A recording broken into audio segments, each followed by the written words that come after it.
Hey everybody, it's Chris Maher. I'm here with a new bonus episode of from On the Water Break.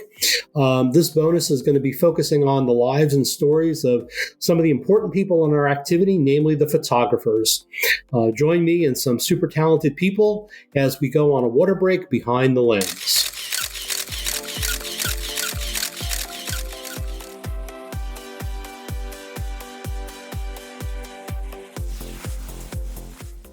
Hey everyone, welcome to this episode of On a Water Break Behind the Lens. I'm here with another photographer friend who has been doing this for quite a while, and many of you know him. He's Russ Tamakaya. Hey Chris, thanks for inviting me back. It's great to be here. Some exciting times that we're starting this summer, right? The shows have been announced. Absolutely, yeah. You see the music lists out. I saw some sneak previews of some props on the field the other day, so I'm raring to go. What are you doing? This is kind of slow season for me because nothing really has started yet. But I do have a couple little weekend things. The big thing was last weekend, the Crossman Alumni Corps were practicing about 15 minutes from here. And they invited me to come over and do some photos for them and write an article for Drum Corps World. So I got to see about 140 out of the 350 members learning their stuff. So that was really super exciting. And Friday night at Lucas Oil is going to be a blast. Fantastic. Did Bones make an appearance? Yes, actually, Bones was there. They kind of had him just kind of hanging up on a mannequin sort of thing. Cool. But yeah, the costume was there and all of that. So that was cool. Very good. So things are looking good with the Pacific Crest.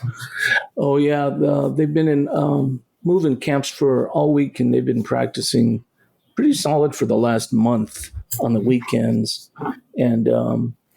We had a great run last year where we almost got to Saturday night, and it's getting real exciting this year because I think they've got a good show. Okay. That's exciting. It's exciting. Well, I guess both of us we're just getting ready to roll with the drum corps season, and I think maybe it's time to bring in our first guest. I've got here with us Marissa Gagliano. Welcome, Marissa.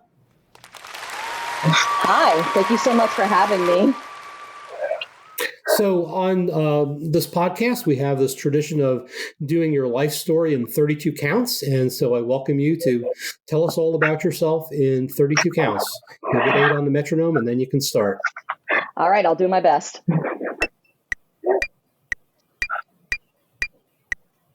So I was born and raised on the Jersey Shore. I got involved with both photography and color guard at high school. And after high school, I went to university for photography. I earned my bachelor's, and I've also been involved with both drum corps, independent winter guards. And ever since then, I have also been freelancing in both DCA, DCI, and WGI groups. And I'm so happy to be a part of the photography community here. Okay, good job. So I know Marissa from both a fellow photographer, but also the subject of my photography. I've had the pleasure of watching her perform. She's a wonderful performer, as well as a wonderful photographer. So lovely to have you here. One of the things that I always wondered about you is how much does your performing influence the way that you photograph? A lot, actually. Being a performer myself, you just understand what performers are looking for and what they would love in their action shots. So it's just like you just understand what the performers are just looking for. And a lot of the time, I also am inspired by a lot of other stuff that I put into my photography as well. Our next guest, I've known for a couple of years because he is a super volunteer out in Pacific Crest in Southern California. He's an extremely multifaceted photographer. I see him year round because he shoots winter guard, winter drumline, summer drum corps, and I see him at every Pacific Crest event. So please welcome my good friend Chris Campos. Hello, good evening. Great to be here. So why don't you give us your 32 count introduction of you? Awesome. Let's do it.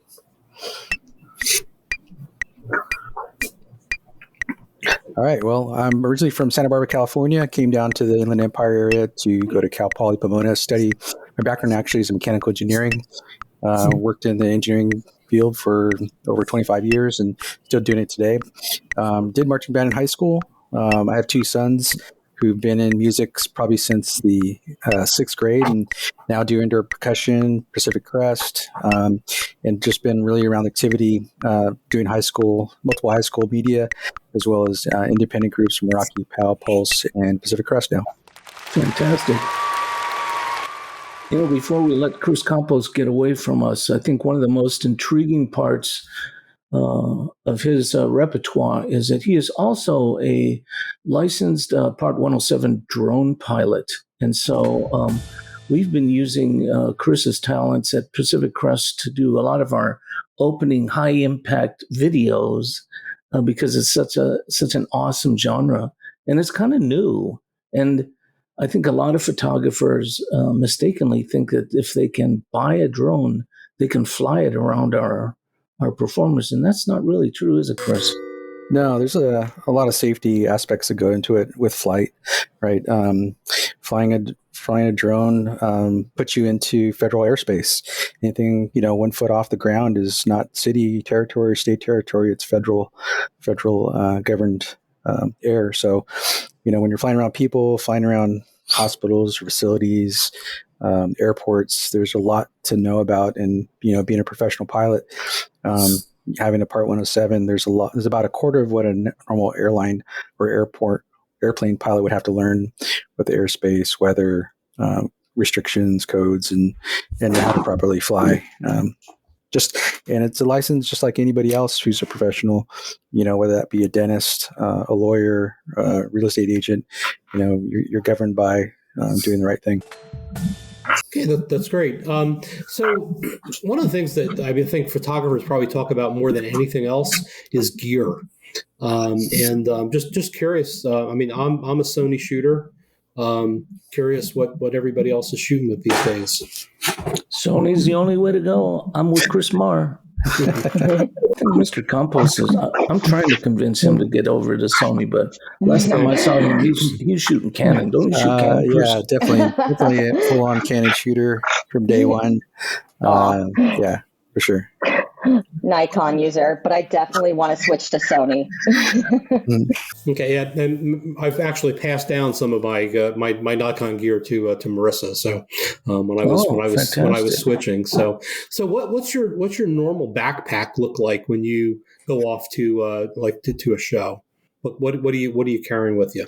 I carry two Sony bodies and a 24-70 on my hip to get close-up shots when they're walking on, a 70-200 when they're on, and I've also got in my pack a new 60-600 zoom when I'm far away and I got to get on to those students that are way at the back of the field. Mm-hmm. We get those emails from those parents. How come I never see my kid out there on the social medias? Well, I got a new backpack. Mine got pretty gross after a tour with Crown. So it's smaller, but it's definitely more sturdier than the last one.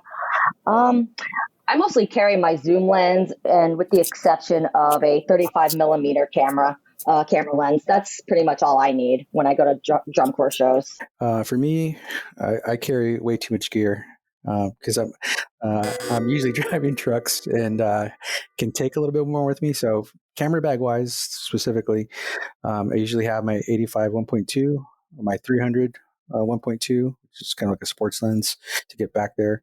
And if I'm in the lot watching the drumline or front ensemble, I usually try to bring something a little bit wider. I've been playing around with the 16 1.8 just to be like in the moment, like in amongst as close as I can get. And then I have a a small little gimbal mount for my iPhone and a 3D camera, which I haven't had a chance to play with very much because I always forget I have it and I never bring it out because I'm shooting with the regular camera. But I want to try to just get a little bit more creative and look at different angles and things. Yeah, very good. I've got a lot of gear, and I travel with different things at different times. But usually there's something wide and something long, on the two bodies for drum corps and marching band, and for indoor there's often three bodies involved. So just kind of depends on the situation. My new favorite thing is the new Sony 300 f2.8. Nice light little prime, really sharp and fast. So that I've got to start working that into my drum corps photography this year. So, different people have different styles of shooting. Do you have a sense of like how many pictures you typically would take? Let's take a typical, drum corps performance, start to finish. What do you usually come out with? I think depending on the size of the show, when we're in Indianapolis shooting, we want to make sure that we don't miss a single shot. And I go crazy because I've got that new Sony A1 Speed Demon, and I press that shutter down and I walk away with 10,000 images in an afternoon, which is just way overkill. But I haven't missed too many shots lately that way. But I wish I was more disciplined about that because it's just way too many shots. Typically, I'd probably be in the range of about 500. I try to pick and choose, that optimum moment, and I try not to get too many where I'm having to go through and choose out of 5 photos. I usually try to get 3 of a one particular shot, and just waiting for that moment. I'm always looking at the performer, if their horn's up or if there's a flag coming across or a rifle throw. You kind of see them, and I really, when I go to practices, try to study the show. And I actually will sit back and watch a run and record on my iPhone what I'm seeing on the field so that I know certain moments are happening or when they're going to happen. And obviously it's going to progress over the year, but I'm trying to look for key moments. And then at different shows, I'll probably position myself on side 1 or side 2 and try to focus on capturing whatever that highlight's going to be. And do my best to capture everybody because I don't want to leave anybody out. For those kids who don't see a shot for themselves, I try to post things up so everybody can be seen and appreciate the performance that they're doing. I agree with Chris on that. I mean, I love to make sure everybody gets an action shot. As for me, I can go past 600 or more. I love photography so much. Sometimes I just get lost in it and I just keep taking photos, Sometimes the number can get lower when I memorize the show well enough, and I know those key moments in the show that I'm like, that would make a great photo. Now, the three of you have a group usually that you're kind of most closely associated with. Pretty much all my photography is whatever's there at the show. There's no group that I spend my time with. So a lot of bands, particularly in the fall, I see them just once. So I am trying to get everybody that I can. But my goal is always to get good shots, and sometimes people just don't give you an opportunity to get a good shot. So you just got to kind of have to live with that. But I try to take some wide shots to compensate for that. Marching band, I'm usually around 150 shots or so per band, and for drum corps, it's usually around 250 per corps per performance. So I wish I was as smart as all the rest of you guys. So one of the things that becomes important when you're out there taking a lot of shots, I mean, you shoot all day, you're going to come back with 5,000, 10,000 photos. How do you deal with your digital asset management? Well, I travel with 3 or 4 terabyte SSDs so that I, when I get home, I can download them to a desktop that's backed up by, 22 megabyte or 22 terabyte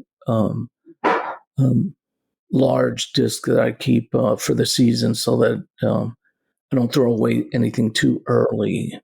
But yeah, that's a big problem because you've got so much information there. Yeah, I mean, usually when I'm shooting indoor, I have definitely a lot more time. if I'm supporting drum corps, I'm not with Pacific Crest. I'm not. I shoot because I'm there, but usually I'm driving trucks, or last year I was on food crew. And so, we go to the show, we have nothing to do. So we go and watch shows, but I'll be double duty, shooting the show from different areas of the field, and try to not only be on the field, but try to even be in the stands up a bit if I can, get away with it. But, and then just get him into a drive as fast as I can. And whatever time I have available on the road, try to then go through those super fast and just dump as much as useless stuff I can get rid of, and then go back and do editing when I have time. But when you're supporting in multiple different areas, and even I work on props, I helped build props last year and this year. And if there's a prop issue that comes up, I jump on that wagon too and try to do what I can to amongst everything else. So, yeah. Chris Maher, didn't you just have a NAS system built for yourself? Yeah, I did. I just got a Synology NAS network attached storage, and it's got RAID configuration, so there's redundancy built in. It's 96 terabytes, 64 terabytes of which are usable. The rest of it's dedicated to the replication for the NAS. And I've got about 12 terabytes of free space left. So it's a lot. So I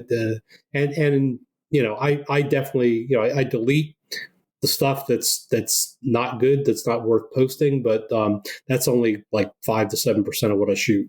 So most of my stuff I keep. And you can access that from your laptop anywhere in the country when you're traveling, so it's apparently more convenient. I haven't right? tried that yet, but we'll see. I think you need to have a good internet connection to be able to pull that off. But I regularly move stuff over there, during the course of the season.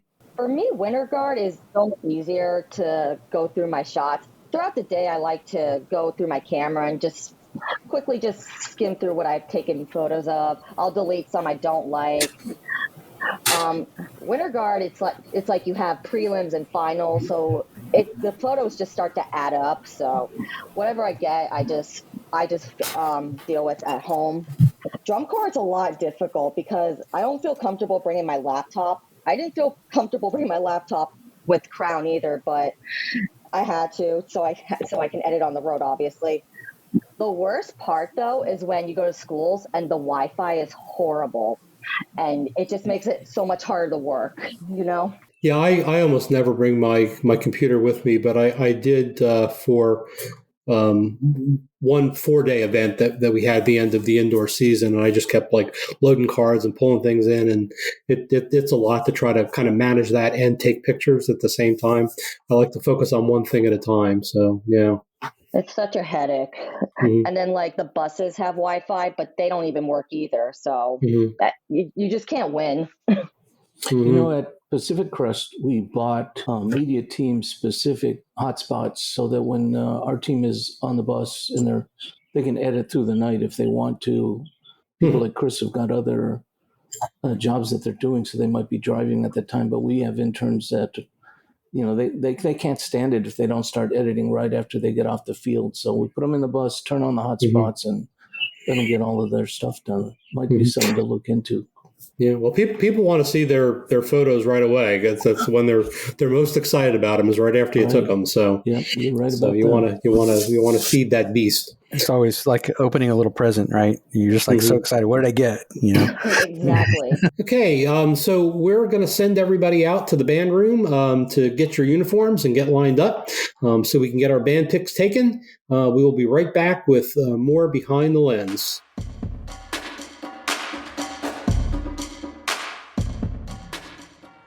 Hey everyone, it's Jeremy, the producer from On a Water Break, the main show. And while you're enjoying this great bonus content from some amazing hosts, there's a whole other show happening with guests, news, and plenty of other fun things that you and your friends are talking about on a water break.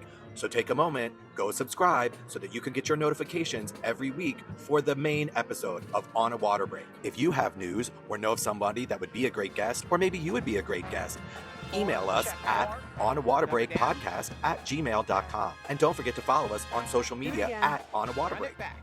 And now back to this fantastic bonus content. and we'll see you at the show.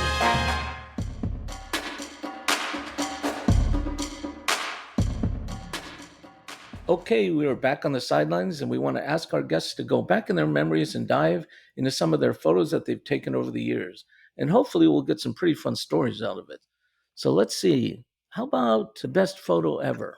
Chris Campos? Well, I took a great photo. I thought I like doing candids. I'm not one photographer to have people look at me and pose or smile. I like them actually in the performance or get them in amongst them, the other members hanging out. And we were doing a Pulse preview show at the beginning of this year for indoor, and snare line was just lazily sitting against the wall, and some guys were talking, some were just like lazily sitting there, and I shot them, a pretty good group of them, of just hanging out, and I turned it into black and white, and it was just really cool, just hanging out. And it was like a bunch of wise guys, and I had put on there the Pulse Mafia, Snare Mafia, or something like that, and those guys started running with that. Because I mean, they took world championships, right, the third one in a row. But these guys were just killers in what they were playing, and Rami and Kobe and all those guys, they loved that shot. I gave it to them. I think I gave a copy of that to some of them at the awards banquet that they had.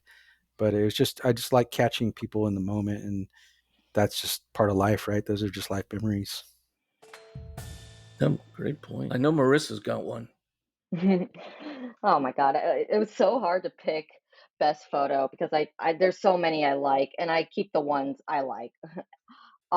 There is one photo I did think about, and it was this time at Crown, and it was during spring training.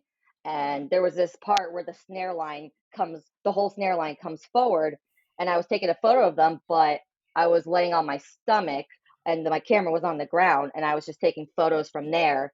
And I really like the perspective of how that photo came out, where you can obviously see I'm on the ground. Great, unique angles. That's what it's about sometimes. And Oh, absolutely. I think I've worked with Chris Maher for many years, and I'm interested to hear what he says about his most famous photo and what genre it really comes from. Is it drum corps? Is it drumline? Yeah. Is it winter guard? So every year I go through my 250, 300,000 photos, and pick out my top 100 photos, which is just absolutely brutal to do.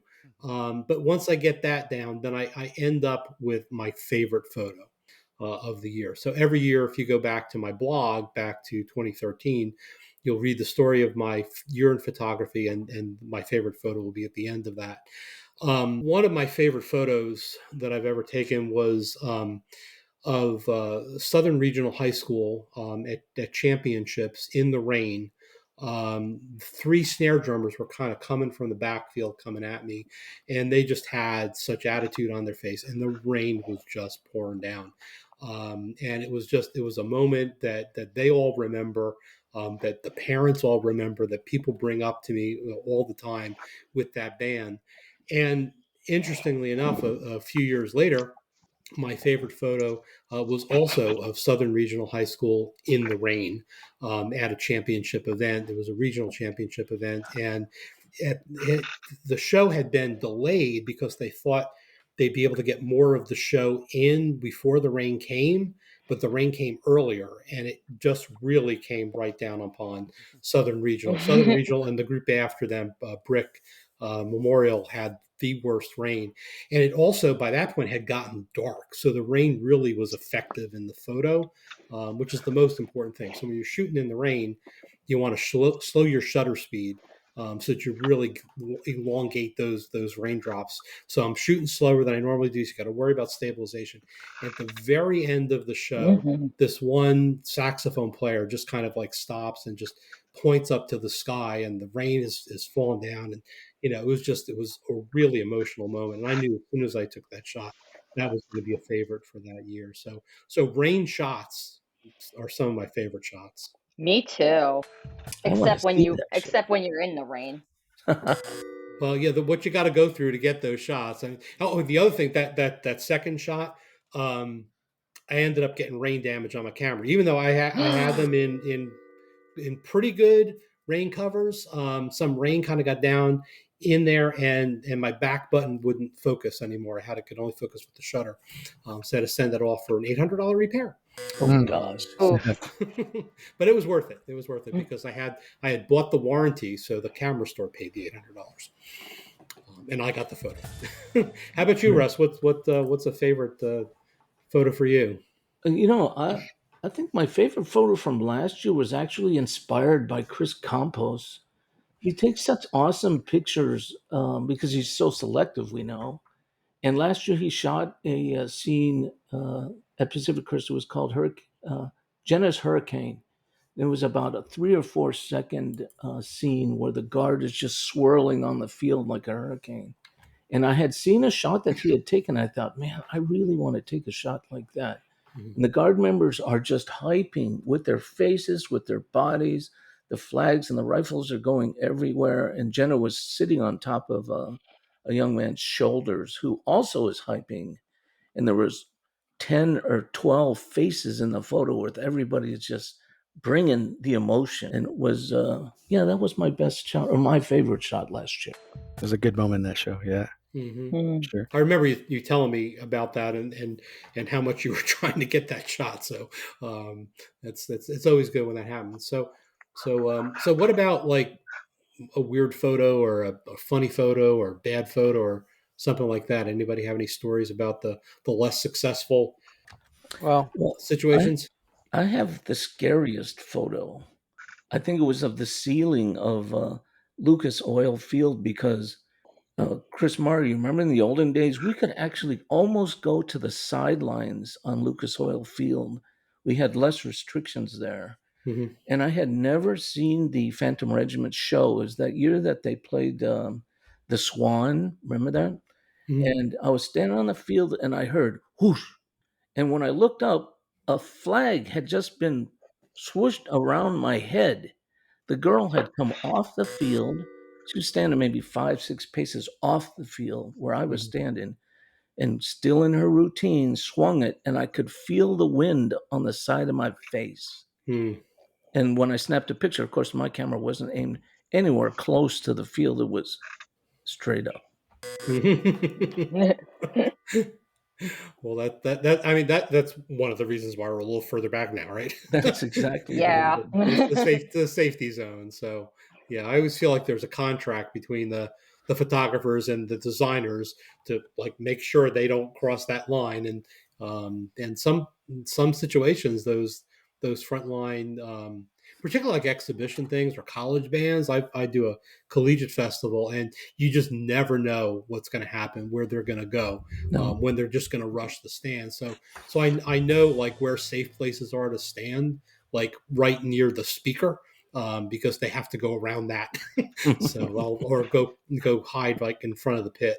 Good point. So. I'd never been to college band shows, so if I went there, I wouldn't know what to expect either. For me, in terms of worst photo, it's hard to switch up from shooting a performance to shooting a group, and I couldn't get back to my camera bag to get the lens I wanted to. It's kind of wider, and I just had an 85, so it's kind of shooting kind of close up for an indoor show, but Pulse always brings all the members from alumni and everybody sits there. And I was just kind of felt rushed for some reason. And, they want to post that as, part of the we're going to get started in the new year. But it just, my focus was off, felt rushed, and like, oh, you want to do a group shot. So it just wasn't great that I had wanted to. And I'm looking at it, and I shot about maybe 4 or 5 pictures just to see. And none of them came out great. And they're like, oh, did you get that shot? Awesome. Yeah, thank you so much.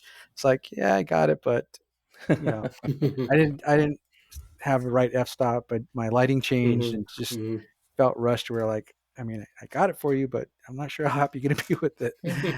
But it's, you get into some of those weird situations sometimes and have to switch up, and you don't have the right things. You just try to do the best you can. And sometimes it doesn't always work out as you hope.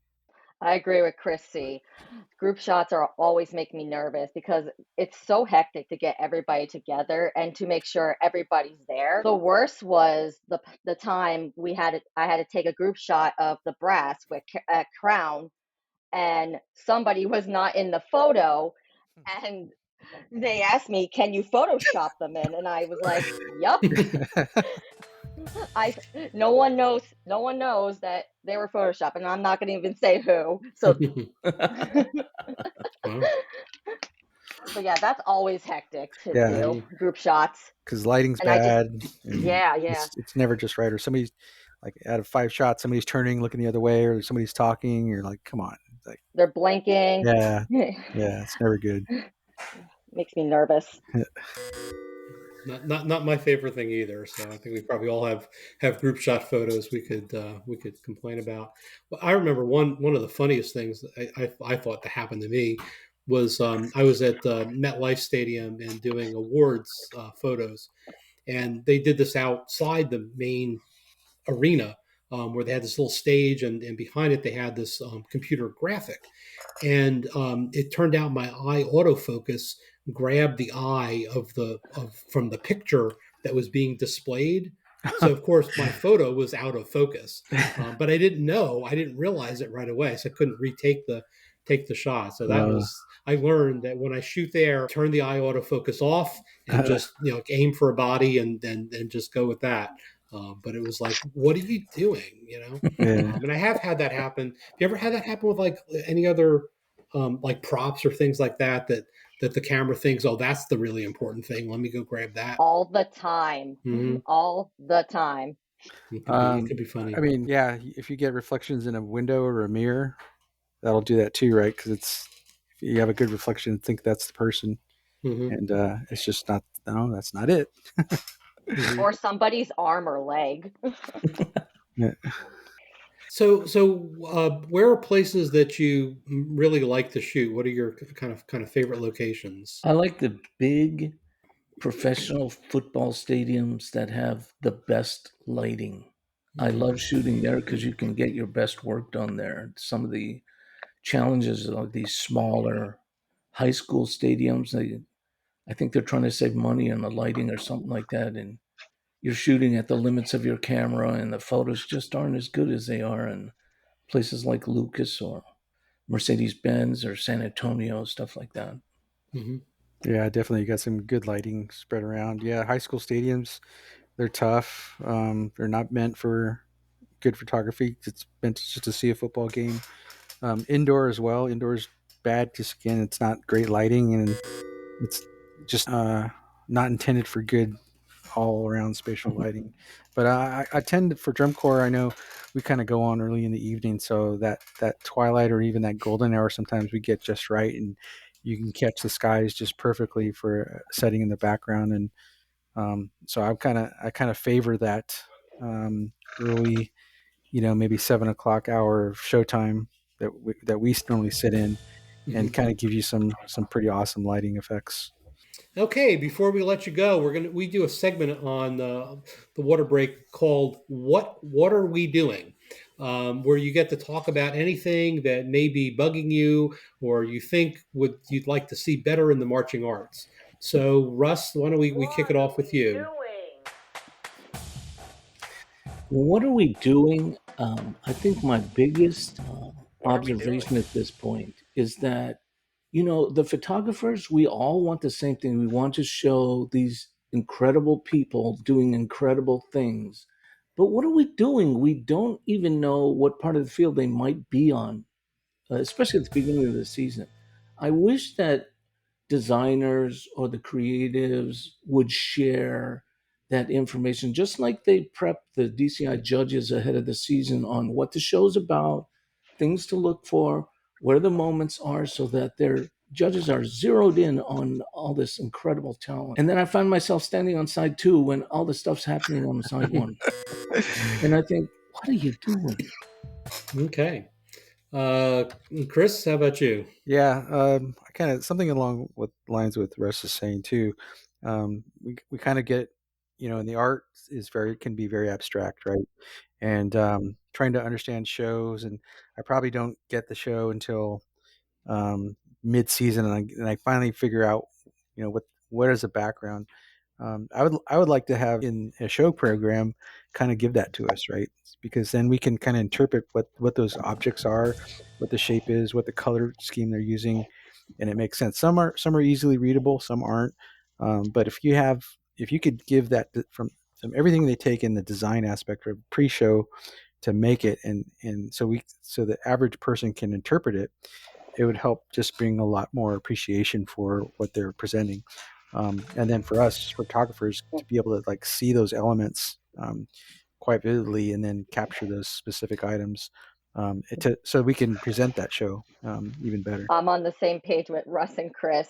I feel like we need more context with each show that comes out, both Winter Guard and Drum Corps. I mean, like Chris said, art is subjective, and it's so cool to see everybody's creation.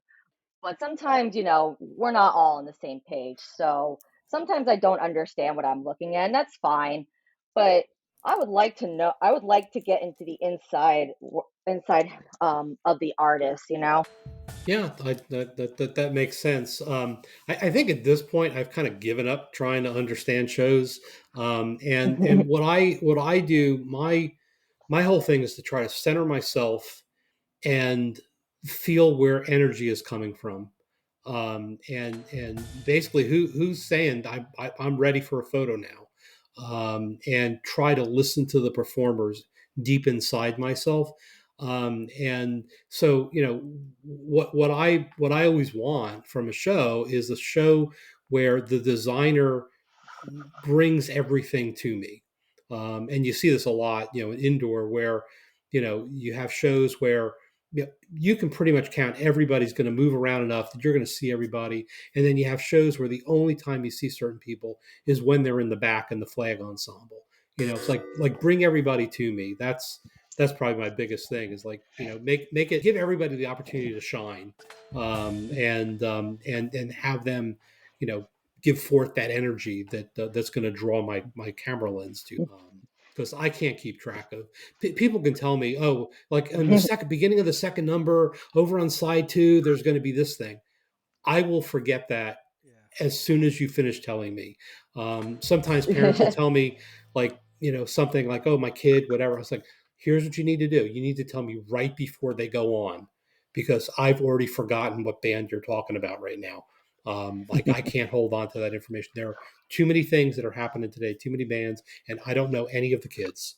So they're all just out there for me. So yeah, and it goes by in a blink of an eye, right? I mean, yeah, it's so fast.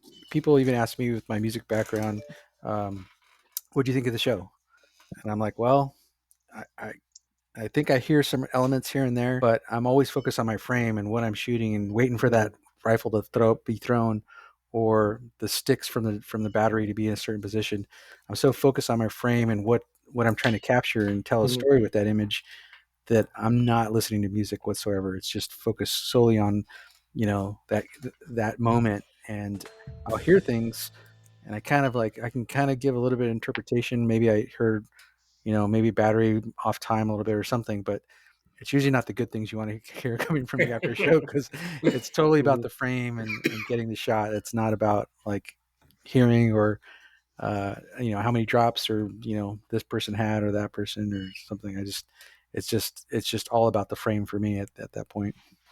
Yeah, that's funny. Sometimes I've had.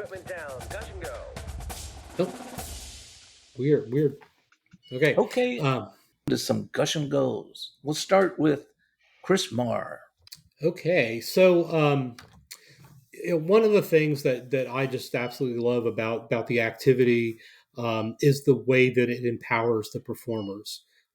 There's something that's just totally amazing to me about, you look at these kids when they're, in rehearsal, and they're just on the sidelines, or they're in the cafeteria, and they're just wearing their normal school clothes or whatever, and then you put them in a uniform and you teach them some skills, and you put them out in the field, and they become a different person. They just get transformed. And that's what I'm always trying to capture, in my images, is that empowering, feeling that they're feeling at that moment when they are a performer. And that to me is just absolutely the best thing about the activity. And how about Chris Campos? I like the intensity that the performers have, right? And whether that's battery, there's a couple kids that I always look forward to. I've shot them over the years through different independents and even in a drum corps. I'm sure, Russ, Carissa from the front ensemble. They're very passionate when they play, and they have so much body feeling and emotion in their face, and just are in the moment. And that can go for a horn line, somebody on bass drum or anything. It's just they're feeling the music and they're giving it all, and that's the essence of it, whether it's even color guard, right? They're screaming, they're yelling, that intensity in their face, and they're just putting it all out there. And that's what I love capturing in the moment of that passion that's coming through them and putting it all out in the field. And then they're full on exhausted. Even the drum majors, for that matter, they're out of breath and they're just directing, right? They're not running the field or anything, but they're just sweating just like everybody else and out of breath at the end of the show. So I think that intensity is the thing that just keeps me going. Fantastic. And Marissa? To me, it's the overall community for me. I've been a part of this activity since high school, and I'm 30 years old now, and I'm still active. Well, I'm not marching, but I'm still part of this community. And, having friends and meeting new people and learning new things as both a performer and a photographer in the marching arts, it's just amazing what we can do together as a community. And I will admit, taking photographs, it does make me miss marching so bad. It really does. And the intensity, the overall energy you get performing under the stadium lights, watching the audience scream, it's just something you can't recreate, And for myself, I have one main gush to share with everyone today. Watch Pacific Crest early in the season. They're going to shock you. And I just have one word to leave you with today. Ramalama Bang Bang. I know what you're talking about, Rich. All right. Well, thank you to these amazing photographers. We know you'll all be out there capturing memories this season and in other contexts. So thank you so much for joining us. To just kind of wrap up here, Chris, is there a place where people can find your stuff on social media? Yeah, I'm just primarily on Instagram at Chris Campos _PM, which stands for photo and media. During the season, I'm posting like crazy and, posting, do some media work just as like scores where we're standing and things like that. So throw up stories and reels on the road and have a lot of fun doing it. Okay, Marissa, how about you? Where we find your stuff? You can find my stuff primarily on Instagram at Marissa _Gagliano. And I am in the process of putting together a Smug Mug account. So keep an eye on that. And you will definitely see me at some shows just freelancing. So I will definitely see you, Chris. Okay, that sounds great. I literally just got on Instagram yesterday. Yay! Here we go.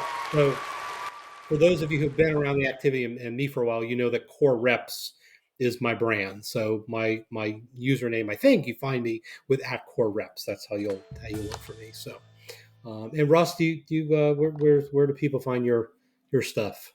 I'm also on Instagram. I'm on Facebook, and I also have RussellTanakai.smugmug.com. And Chris Campos and I post thousands of pictures on the Pacific Crest Smug Mug every season also. Yep. Now you all know what to do. Go subscribe, write us a review, share this podcast with a friend, and follow us on social media at On a Water Break.